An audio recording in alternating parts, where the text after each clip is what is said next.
सब कुछ सही है, हमने क्रिटिकल हमने वो भी सही लिया था, यानी कि जो फोर्थ रीजन मैं बताने जा रहा हूँ बड़ा इंपॉर्टेंट, तो हमारा पास रेसिडुअल फ्लक्स भी है, ठीक। दूसरा, फील्ड कनेक्शन जो है वो भी मैंने प्रॉपर सही से लिए हुए हैं। तीसरा, हमने क्या करा है, आर एफ की जो वैल्यू वो कम ले रखी क्रिटिकल वैल्यू से, ये भी ठीक है। देन लास्ट केस, फिर भी तुम्हारा बल्ब नहीं जल रहा है, तो जो चौथा केस है वो क्या हो सकता है, यानी कि फोर्थ केस जो बड़ा इंपॉर्टेंट है वो है कि तुम्हारी स्पीड जो है, स्पीड वो क्या है, लेस देन है क्रिटिकल स्पीड से, क्रिटिकल स्पीड, ठीक। जैसे रेजिस्टेंस जो है वो ज्यादा है क्रिटिकल रेजिस्टेंस से, स्पीड जो है वो कम है क्रिटिकल स्पीड से। इसको भी समझ लेते हैं क्रिटिकल स्पीड क्या होती है, ठीक है। तो अगेन हम लोग रुक करते हैं अपने मैग्नेटाइजेशन कर्व का, मैग्नेटाइजेशन कर्व को दोबारा बना लेते हैं, ठीक है। मैग्नेटाइजेशन कर्व को अगर मैं दोबारा बनाऊं, ठीक, तो मैंने ही बता रखा था, ये तुम्हारी लाइन थी आर एफ की, यानी कि फील्ड रेजिस्टेंस की लाइन थी, ठीक है। और ये कर्व आपका कुछ इस तरीके से जा रहा था, ठीक, ये हो गया। और ये था N1 स्पीड पे, क्लियर हो रहा है यहाँ पे, ये कर्व N1 स्पीड पे था, ठीक, ओके।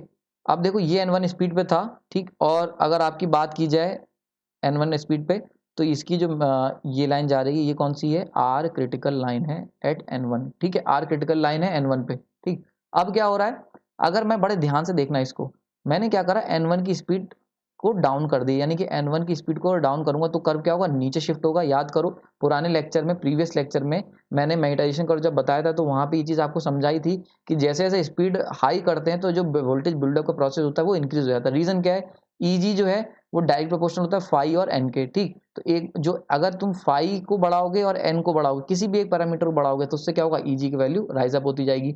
तो अगर हमारा स्पीड तेजी से चलेगा, अगर रोटर तुम्हारा तेज घूमेगा, तो ऑब्वियस चीज है फ्लक्स कटिंग एक्शन ज्यादा होगा, फ्लक्स कटिंग एक्शन ज्यादा होगा तो ज्यादा वोल्टेज बनेगा, यानी कि जनरेटेड वोल्टेज क्या होगा, राइज अप हो जाएगा, ठीक। तो ऐसे ही क्या होगा, जैसे ही आप स्पीड को राइज अप कर रहे हो, तो ये जो मैग्नेटाइजेशन कर्व था वो ऊपर शिफ्ट हो रहा था। इसका रिवर्स क्या होगा, अगर तुम स्पीड को स्लो डाउन करोगे, तो ये जो मैग्नेटाइजेशन कर्व जो मैंने बनाया है, ये क्या करेगा, ये नीचे की तरफ डाउन होने लगेगा, यानी कुछ इस तरीके से ये जो कर्व है वो कुछ इस तरीके से शिफ्ट हो जाएगा यहाँ पे, क्लियर हो रहा है, ये इस तरीके शिफ्ट हो जाएगा। और कम करोगे तो ये कर्व जो है वो यहाँ पे आ जाएगा, ठीक। तो ये हो गई N2, ये हो गई N3, और ये हो गया मैग्नेटाइजेशन कर्व, क्लियर हो रहा है यहाँ पे। तो ये कर्व 1 है C1, ये कर्व 2 है, और ये कर्व है 3, तो कर्व 3 यहाँ पे आ गया, क्लियर।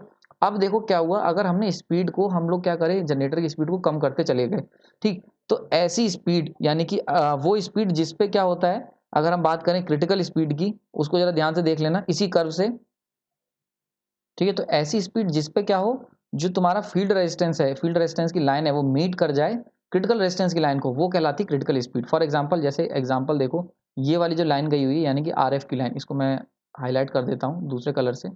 ये वाली जो लाइन गई हुई है, ये फिक्स लाइन है, क्योंकि आपने क्या है, आरएफ तुम्हारा फिक्स है, ठीक है, फील्ड रेजिस्टेंस तुमने फिक्स ले रखा है, वो चेंज नहीं होती।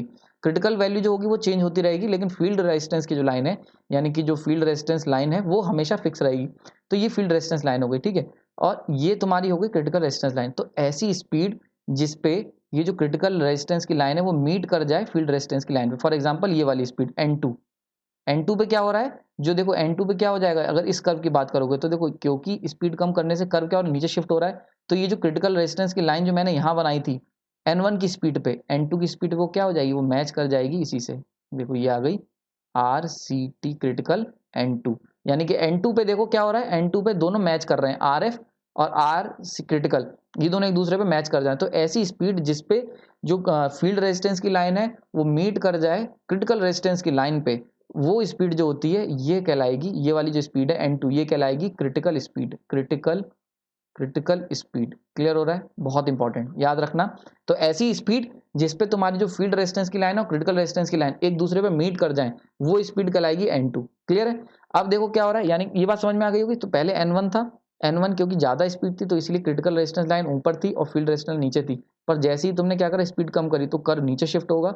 जब नीचे शिफ्ट होगा तो ऑब्वियस सी चीज है, उस पर जो टेंजेंट आ रही थी वो भी नीचे शिफ्ट होगी, और नीचे शिफ्ट होकर वो इस पर मिल जाएगी, ठीक, ये हो गया। अब अगर मान लेते हैं मैंने N2 से भी नीचे, तो N2 क्या होगी, क्रिटिकल स्पीड हो गई, ये चीज समझ में आ गई होगी।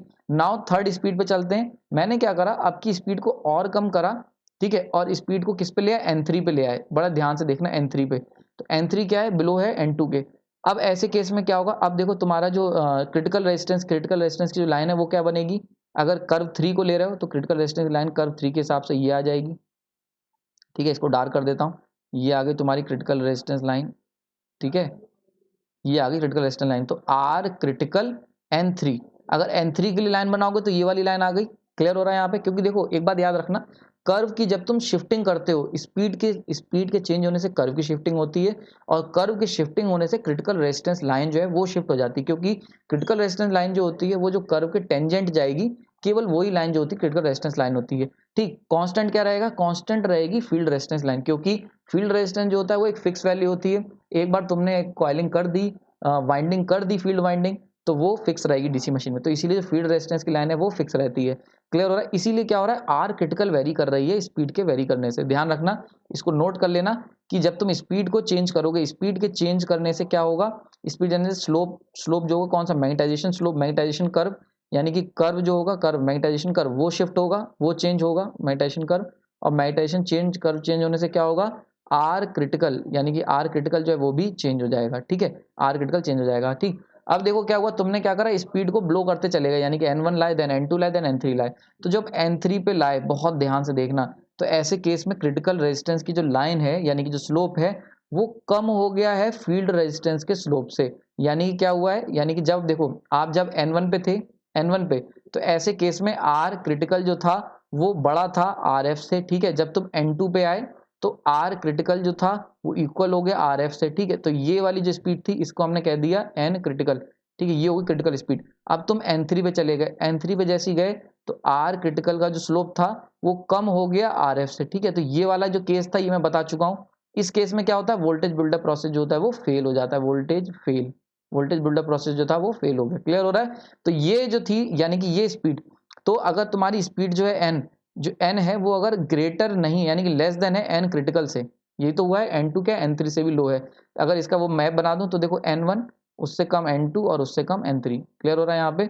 तो अगर निकाला जाए, यानी कि कंक्लूड करा जाए, तो अगर स्पीड तुम्हारी, ठीक है, अगर तुम्हारी n जो है वो लेस देन है n क्रिटिकल से, तो ऐसे केस में क्या होगा, वोल्टेज जो बिल्डअप प्रोसेस है, वोल्टेज बिल्डअप वो क्या हो जाएगा, फेल हो जाएगा, वोल्टेज बिल्डअप फेल हो जाएगा। क्लियर हो गया?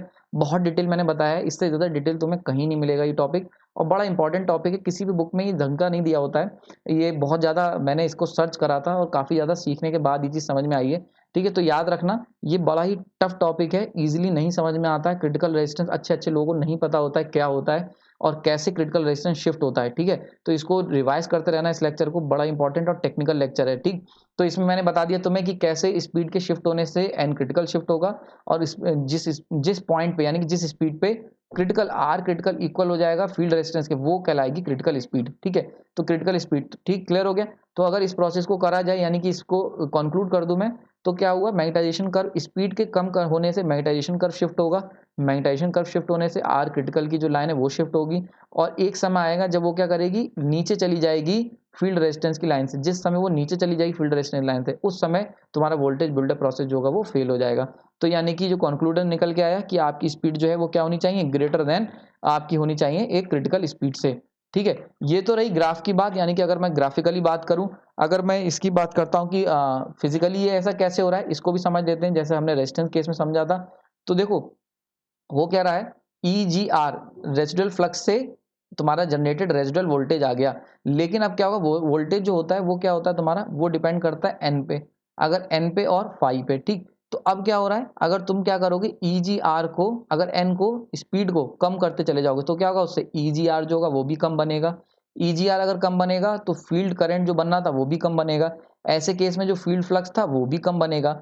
तो ऐसे केस में phi F plus phi residual, यानी कि residual flux plus field flux जो बनेगा वो ऑलमोस्ट इक्वल टू हो जाएगा फाई रेसिडुअल, क्योंकि ये ऑलमोस्ट इक्वल टू जीरो है। समझ में आया? तो स्पीड कम करोगे तो फ्लक्स कटिंग एक्शन कम होगा, फ्लक्स कटिंग एक्शन से वोल्टेज कम बनेगा, वोल्टेज कम बनेगा तो ऑब्वियस चीज है फील्ड करंट कम बनेगा, फील्ड करंट कम होगा तो फील्ड फ्लक्स कम होगा, और वो क्या होगा, ऐसे केस में ये पूरा पूरा रेसिडुअल ही बना रहेगा। क्लियर हो गया यहाँ पे?